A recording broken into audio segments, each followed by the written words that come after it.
Pues bueno, como todos ustedes saben, los enlaces químicos se utilizan para la unión de varios elementos, para así formar lo que es la molécula de cada una de las partículas que componen los elementos dentro de lo que es una reacción.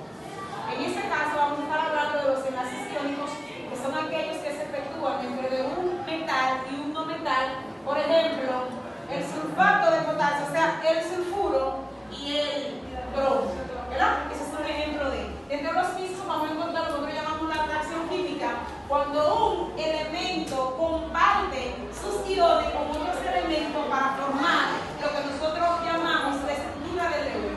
En la estructura de Lewis, todos los elementos tienen que poseer 8 electrones en su última capa de valencia. Pero no siempre es así, porque recuerden, mis estimados, que la estructura, aunque es la regla universal, pero los elementos pueden poseer un solo electrón y sucesivamente hasta poseer 8 electrones. Los enlaces químicos tienen características particulares, y es que tienen una gran atracción hacia la carga que contiene el otro elemento para poder forjar el enlace de una manera correcta.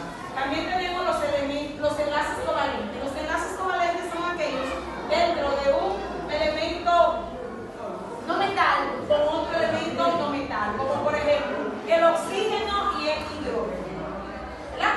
También dentro de los enlaces covalentes tenemos nosotros lo que son enlaces simples, enlaces dobles y enlaces triples. No todos los enlaces tienen las mismas características.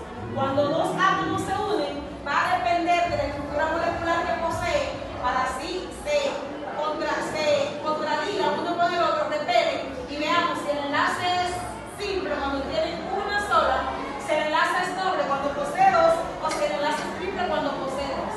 También tenemos lo que llamamos los enlaces metálicos, como su nombre lo especifica.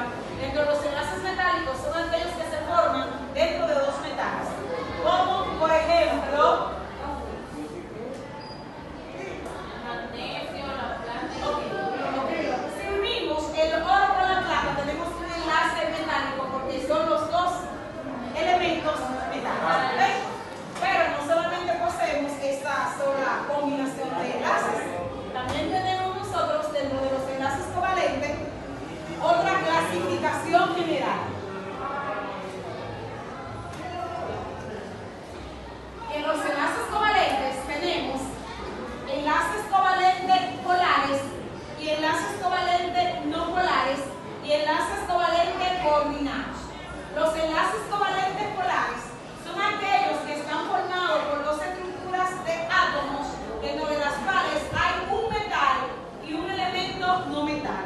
Por ejemplo, si usamos el cloro, ¿verdad?, que es un no metal, y lo unimos entonces con el bromo, que sí es un metal, entonces poseemos un enlace covalente polar. También tenemos lo que son los enlaces covalentes no polares, que es cuando dentro de